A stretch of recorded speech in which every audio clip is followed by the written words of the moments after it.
be sure to visit our sponsor at REGIECOLLECTS.com.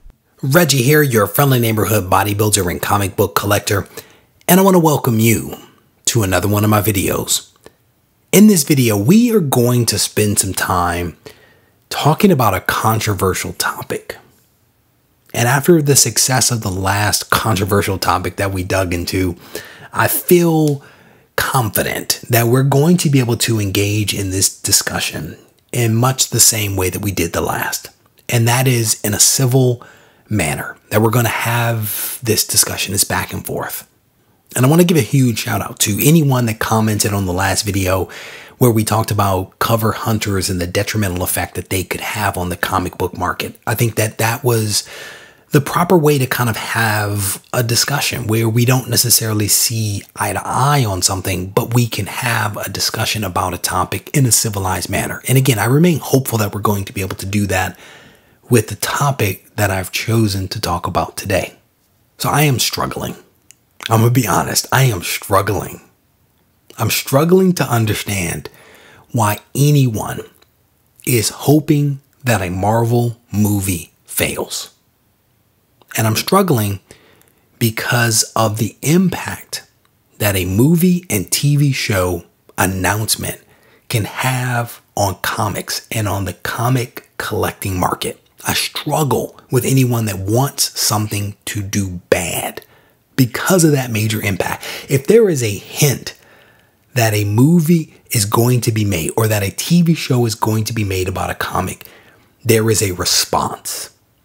So for someone to want a movie to do poorly, it perplexes me. It really does perplex me. And so I'm struggling to understand why anyone would want to see Captain Marvel fail. Someone asked me about this recently during a live stream about Captain Marvel and the controversy around it. And I didn't comment in the live stream because I don't really do drama, right? I don't really do drama. I actually try to stay away from drama and controversy because it can be very messy to kind of wade into those waters. But the question actually piqued my interest and prompted me to do some research into the topic. So I took a little time and I looked into the issue.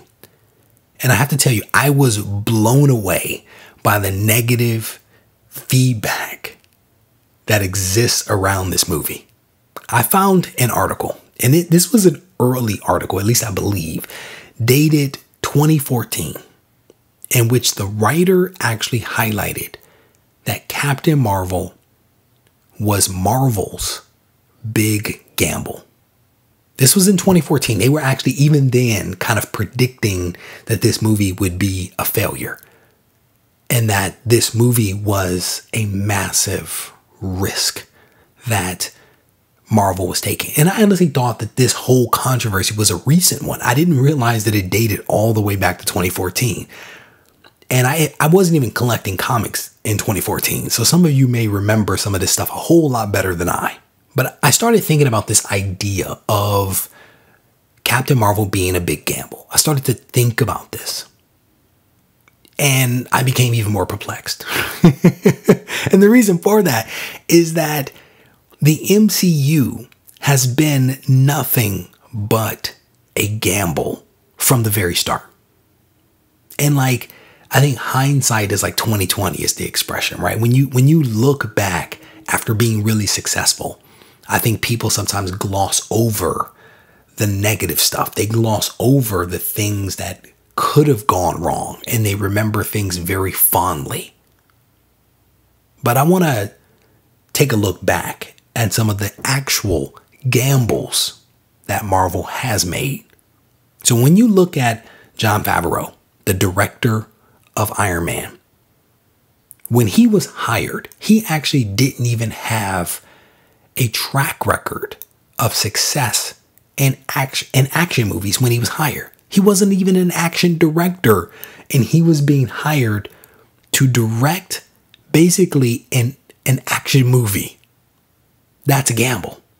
That's definitely a gamble, because typically you hire someone that has a track record of success to do the thing that you are asking them to do. That's how you de-risk the activity that they're engaged in. When you look at the main actor, Robert Downey Jr. for Iron Man, I'm not even sure that he was the first choice for Tony Stark. And I say that not because he's not a good actor, not because he hasn't done a good job. I'm saying that because of his age at the time, and certainly his age over time. I think he was, 40 something when the first movie was made. And I think now he's in his 50s, I want to say. And if I'm wrong, somebody correct me on that.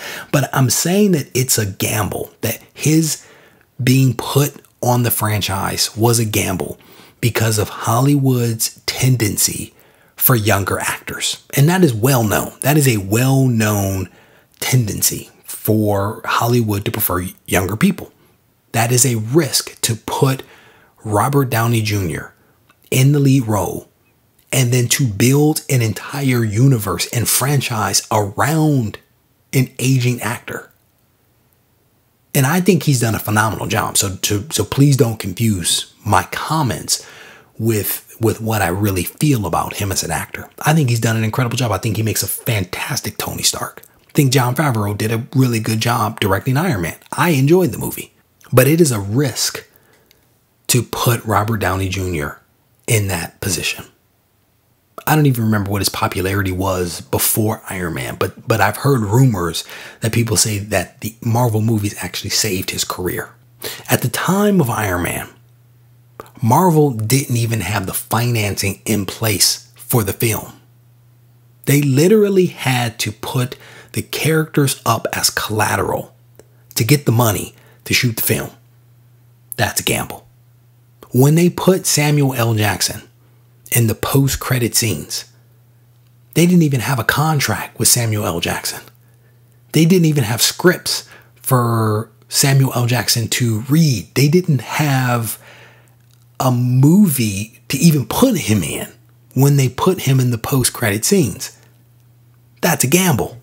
So much of Marvel Entertainment has been a gamble. It has been a risk. And to some degree or another, that has also been the nature of comics.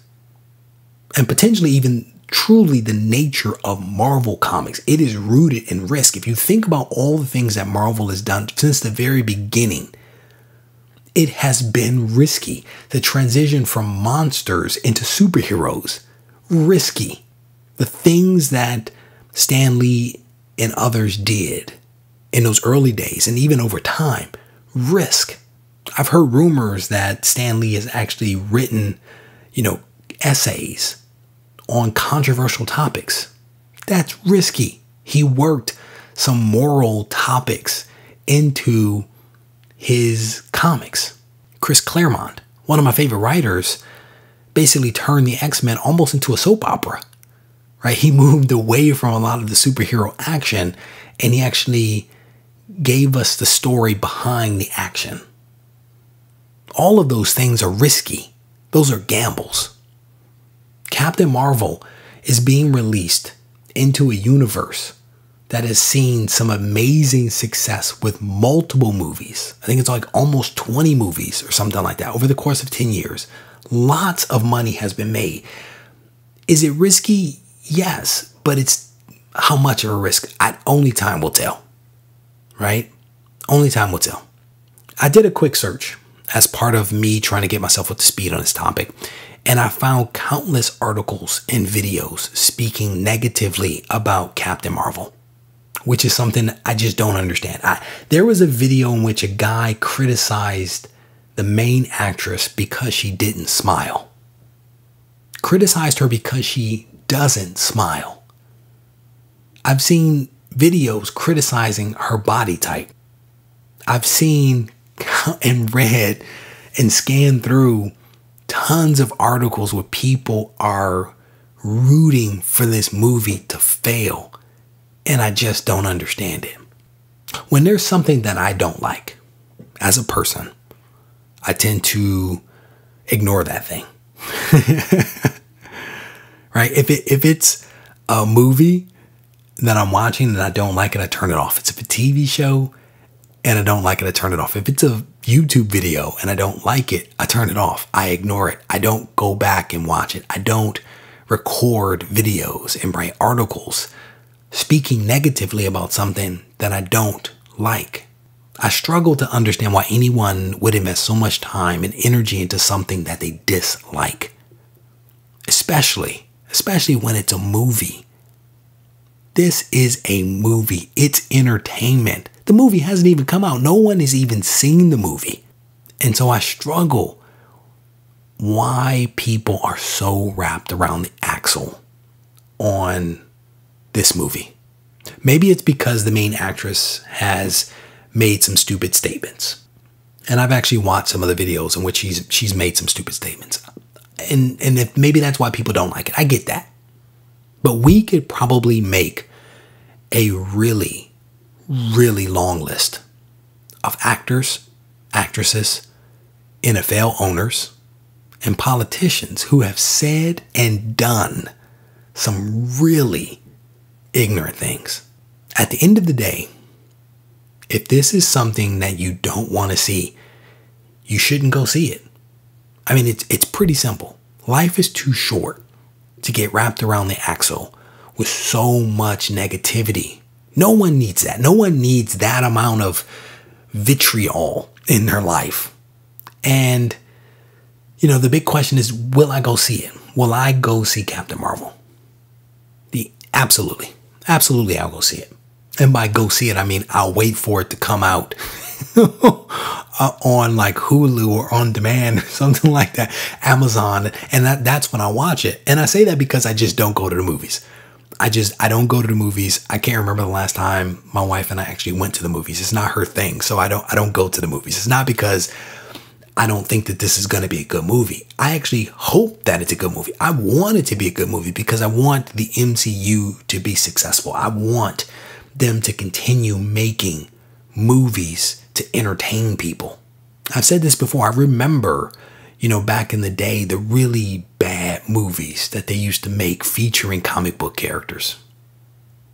One of the first stocks I actually purchased as a teenager, I was in high school. The first stock that I purchased was Marvel comic stock. And I purchased the stock because I wanted to invest in Marvel to help Marvel make movies featuring the characters that I loved. That's how much I wanted Marvel to be successful. This was back in the 90s. Very first stock I ever bought. Lost all my money because the company ended up going bankrupt and filing Chapter 11 or some stuff. But I want Marvel as a company. I want Marvel Entertainment as a company to be successful, because if they are successful, they will continue making wonderful comics and wonderful movies that I get to enjoy. Wonderful things that bring other people to this hobby that I actually love. You will probably never see me root for anyone to fail. That's just not my thing. And as I watch some of the videos, and I only watch part of them because I can only take so much, but as I watch some of these videos, I looked at the numbers, and the number of people that were actually watching these videos was astounding. And the question I kept asking myself was, do these people agree with what's being said in terms of wanting this movie to fail? Or are people watching the videos because they are seeking to understand the controversy that exists around the movie? I don't know. I don't know where people fall. But I am curious as to what you guys think. Where do you fall on this thing? You know, are you rooting for this movie to fail? And if so, why? If you're like me and is somewhat indifferent to it, leaning towards wanting the movie to do well, why is that? My hope is that we can have, again, a civil discussion to better understand one another's perspective. Because I am all about having a debate and a discussion for a purpose of improving understanding, not for the sake of having a debate. So I look forward to reading your comments. I look forward to having a discussion with you guys on this topic. As always, I want to thank you guys for taking the time to watch this video. I hope that you found it informative. Take care. Be sure to visit BCW Supplies to learn about their 950 plus products for collectors. Products include card sleeves, display cases, comic bags, storage boxes, and gaming folders, just to name a few items. Head over to bcwsupplies.com today for more information.